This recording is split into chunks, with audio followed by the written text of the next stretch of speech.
English with PK sir में आपका स्वागत है। जैसे कि हमारा कंडीशनल सेंटेंसेस टॉपिक चल रहा है और कंडीशनल सेंटेंसेस का पार्ट 6 हम आज लेकर आए हैं और हम देखते हैं कि हमारे कंडीशनल सेंटेंसेस के अदर कौन कौन से कंजक्शंस हैं।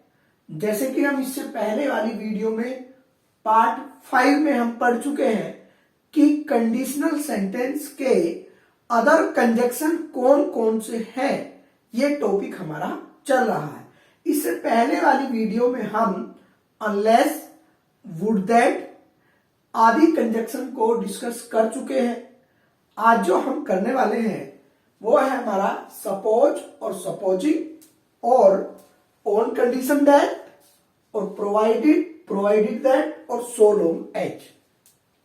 तो हम देखते हैं कि सपोज या सपोजिंग की क्या पहचान है, वो देखते हैं जरा।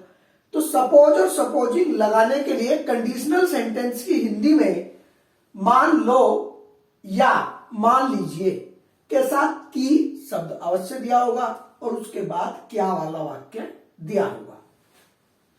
तो उसने कहा कि सपोज और सपोजिंग को हमने दो भाग में डिवाइड किया है।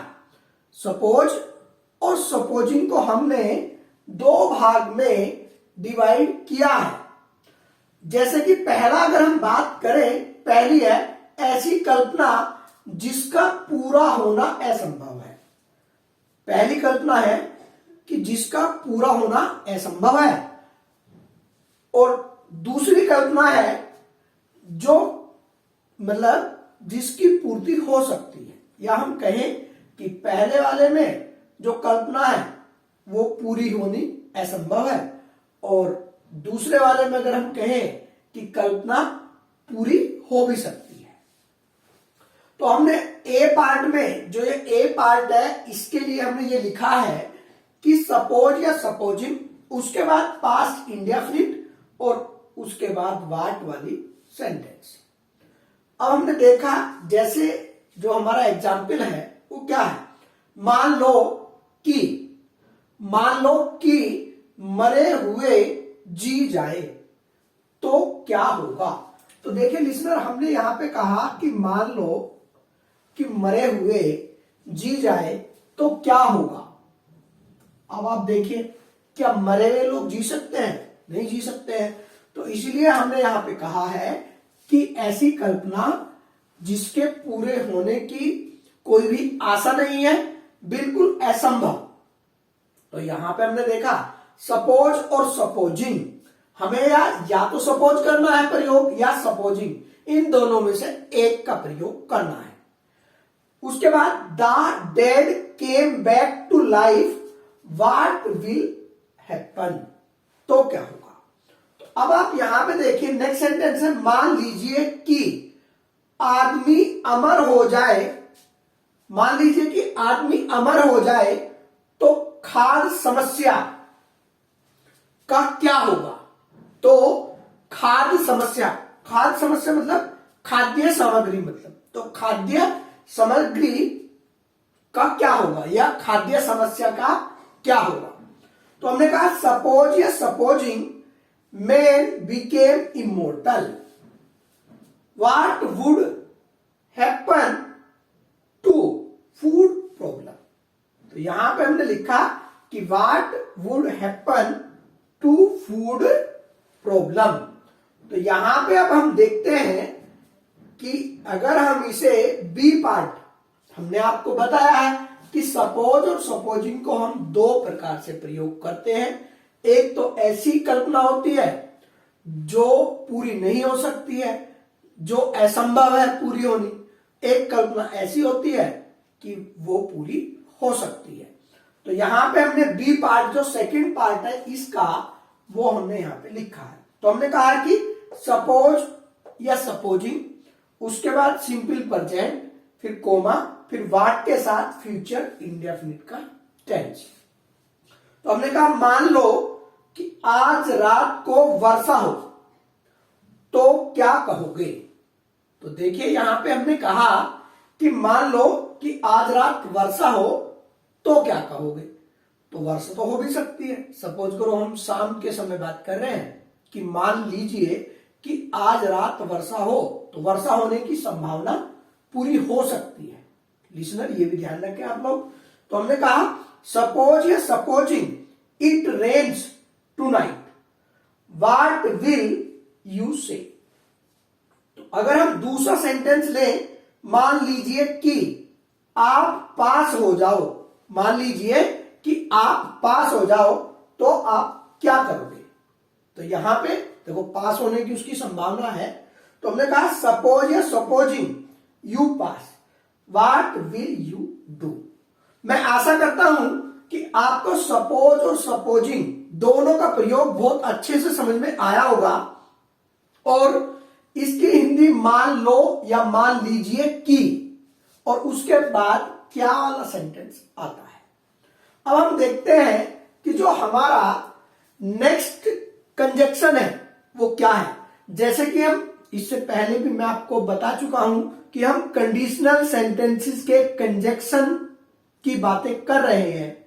तो आज जो हम करेंगे या अब जो हम करेंगे वो कंडीशनल सेंटेंस का ऑन कंडीशन दैट या प्रोवाइडेड दैट और सो लॉन्ग। तो लिसनर यहां पे आपने देखा कि हमने 4 कंजक्शन लिखे हैं और चारों के चारों कंजक्शन का अर्थ होता है वो होता है आपका बशर्ते या शर्त है कि। इन चारों का अर्थ ही 1 2 3 4 चारों के चारों कंजक्शंस का जो अर्थ होता है वो होता है बशर्ते या शर्त है कि। हम एक दूसरे के स्थान पर एक दूसरे को प्रयोग कर सकते हैं लिसनर। तो अब हम कुछ सेंटेंस देखते हैं। मैं आपको 50 रुपए उधार दे सकता हूं। तो यहां पे क्या आएगा, मैं आपको 50 रुपए उधार दे सकता हूं बशर्ते के स्थान पे हम शर्त है कि भी कह सकते हैं। शर्त है कि आप सप्ताह में लौटा दें। मतलब उसने कहा कि मैं आपको 50 रुपए तो दे दूंगा, लेकिन शर्त यह है या शर्त है कि आप उन्हें 1 सप्ताह में वापस कर दें। तो उसने कहा I can lend you 50 rupees. उसके बाद ऑन कंडीशन दैट या प्रोवाइडेड या सो लॉन्ग एज। तो लिसनर हमने देखा इन चारों के चारों कंजक्शन का एक ही अर्थ होता है बशर्ते या शर्त है कि हम एक दूसरे के स्थान पर इन्हें प्रयोग कर सकते हैं। लेकिन जब आप सेंटेंस बनाएं तो उसमें एक ही कंजक्शन का प्रयोग करें। तो हमने कहा मैं इस बार जुर्माना माफ कर सकता हूं बशर्ते, या हमने कहा शर्त है कि तुम ऐसी गलती फिर न करें। तो यहां पे देखिए लिसनर हमारा है कि बशर्ते या शर्त है कि। तो अब हम इसे देखते हैं कैसे ट्रांसलेट किया है। I can wave fine this time on condition that. या तो आप ऑन कंडीशन दैट को लगाएं, उसके बाद हमने कहा सो लॉन्ग एज या सो लॉन्ग एज को लगा दे, या प्रोवाइडेड को लगा दे, या प्रोवाइडेड दैट को भी हम प्रयोग कर सकते हैं। तो you do not commit this mistake again. अब हम देखते हैं नेक्स्ट है हमारा आप सफलता पा सकते हो, शर्त है कि या बशर्ते आप कठिन मेहनत करो। तो हमने कहा कि आप सफलता पा सकते हो बशर्ते या शर्त है कि आप कठिन मेहनत करते रहो या कठिन मेहनत करो। तो हमने कहा है you can get the job on condition that या सो लॉन्ग एज या provided that you work hard. तो लिसनर मैं आशा करता हूं कि आपको कंडीशनल सेंटेंसेस बहुत अच्छे ढंग से समझ आए होंगे। और आप हमारा channel English with PK sir subscribe करना न भूलें। नमस्कार।